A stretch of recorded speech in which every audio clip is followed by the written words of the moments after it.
কাহারও যদি জিন ভূতে আক্রমণ করে, আপনি অনেক দোয়া দরুদ পরে ফুঁক দিচ্ছেন, জিন্নাত যাচ্ছে না, অনেক সূরা পরে ফুঁক দিচ্ছেন, জিন্নাত যাচ্ছে না, আজকে আপনাকে এমন একটা টেকনিক শেখাবো।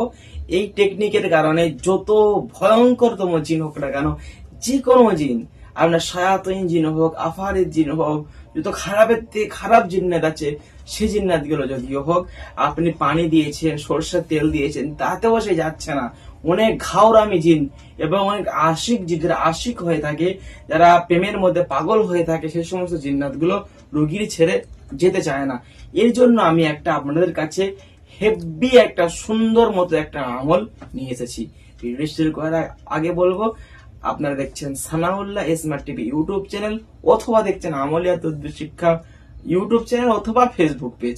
যাই দেখুন সব কটাকে একটু সাবস্ক্রাইব করে দিন, ফেসবুকে দেখে একটু ফলো করে দিন, কেননা এই নতুন নতুন রিলেটেড ভিডিও গুলো আপনার শেখার জন্য আপনার মোবাইলেতে সবার আগে ইনশাআল্লাহ পৌঁছে যাবে, চলে যাবে। সম্মানিত হযরত, তার জন্য আপনি কি করবেন, যখন কোনো জিন্নাতের কোনো রোগীর এই সমস্যাটা যদি হয় বা হয়ে থাকে, আপনি কি করবেন, চেহেল কাফ আউযুবিল্লাহ বিসমিল্লাহ পরে চেহেল কাফটা জোরে জোরে পরে রোগীর ডান কানের মধ্যে জোরসে একটা ফুঁক দিন। আবার একবার পড়ুন, আবার একবার জোরসে একটা ডান কানের মধ্যে ফুঁক দিন।